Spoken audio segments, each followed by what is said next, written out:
Thank you. Could I ask everybody, please, to put down your pens and pencils, and those of you upstairs to close your electronics and join me in silence.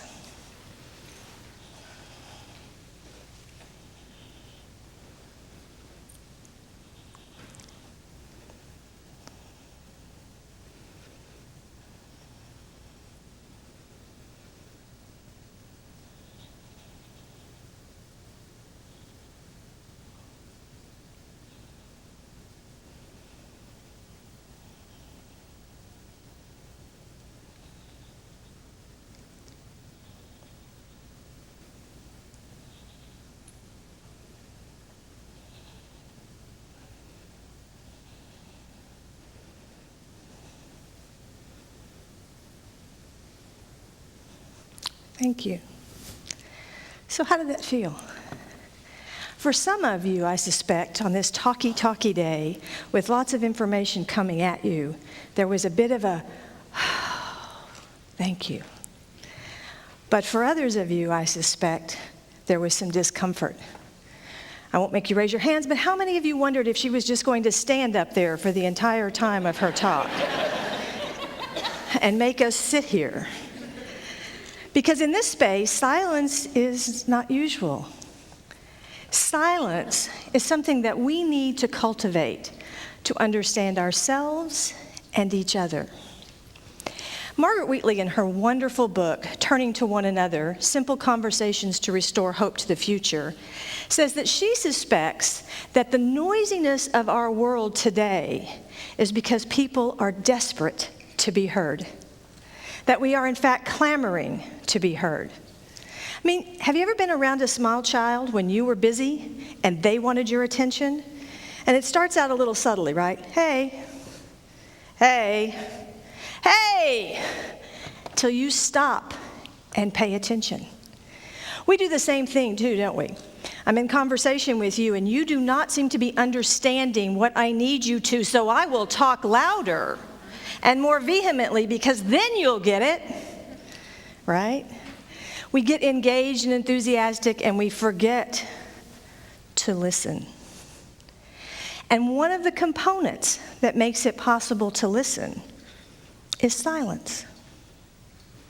So today I'm going to ask you 3 questions for reflection and offer a couple of strategies for those of you who maybe were a little uncomfortable or maybe don't have much silence in your life, to think about ways all of us could bring silence into our world so that we can, in fact, hear each other better, understand ourselves and each other. The first question: when do you have silence in your life? How many of you get in the car and turn on the radio? Come in, yeah, raise your hands, I appreciate it. How many of you walk into your quiet house and turn on the television? How many of you go outside into nature and plug in while you're doing something healthy? Absolutely. So here's the first strategy. Don't do that. Get in your car and turn the radio off. I know it's the only time you get to watch the news, but it's a 24-hour news cycle. It will come back. You can get that information sometime else. Quiet in your car. If you walk into a house that is empty, and for some of you that's the luxury, right? And quiet, leave the quiet. And when you go outside to be healthy, do one more healthy thing for yourself and take the earphones out and listen to the world around you, to your own heartbeat and your own breath and your thoughts. Silence in your world. Where do you have, Margaret Wheatley also asked in her book, when have you experienced good listening? If you've had the great gift of having someone listen to you well, it is probably because they were comfortable with silence. Most of us, when we're in a conversation, right, the way we work is that you're talking to me and I am thinking about how I'm going to connect with you. What am I going to say where my story is like yours, or my story is different yours, or worse than yours, or better than yours? I might even ask you a question because I'm connected to you, but I'm busy thinking of the question and I missed the last half of your sentence and it went off somewhere else. Because I have to be ready to jump in as soon as you take breath. What if instead you didn't jump in? What if instead you paused? And maybe they had something more they needed to say.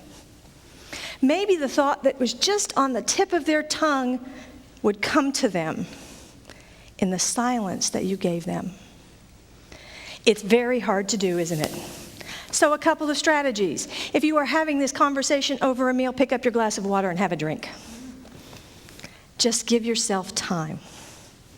If you don't have that tool, take a deep breath and let it out. Be brave, maybe take 2 or 3. If they're done, they'll say, "What do you think?" They will give you a cue to come back into conversation. But maybe you're giving them the gift of understanding themselves as they make themselves understood to you. And third, when have you experienced silence in community? This may be the toughest one of all. Outside of our faith communities, we rarely practice silence in a group, do we? In a place like this, oh my goodness. When do you experience silence in community? I have a colleague and friend who used to work at George Fox University, which is a Quaker university. And she talks about being in a very contentious faculty meeting where people were totally polarized. They were never going to reach consensus. And the leader of the organization said, "Okay, we're going to take 10 minutes of silence. And I ask you to consider, is this a matter of conscience or a matter of preference?" And at the end of that 10 minutes, they were able to find consensus. People had stopped to pay attention in that silence to what was important and what was not. What if we did that at a town hall meeting? Instead of everybody standing up and yelling at the people at the front of the room or at each other, what if we asked people to be silent in between speakers and reflect? What would happen then to the conversation? Even crazier, could you do it in a meeting in your workspace? Could you make a space for silence in the meetings that you have that are contentious? Okay, I'm going to give you a strategy for this one. You're going to think it's hokey. It became a bit of a cliche. It's called a talking piece. A talking stick, right? Round the circle, use the talking stick. But a talking piece doesn't have to be anything fancy. You can pick it up off your table at work and say, the only person that can talk right now is the person who's holding the pen. And everybody else needs to listen. And when that person is done, everybody waits for just a little, and then someone else can have the pen or the coaster or whatever it is. The piece is not magic, but the impact is.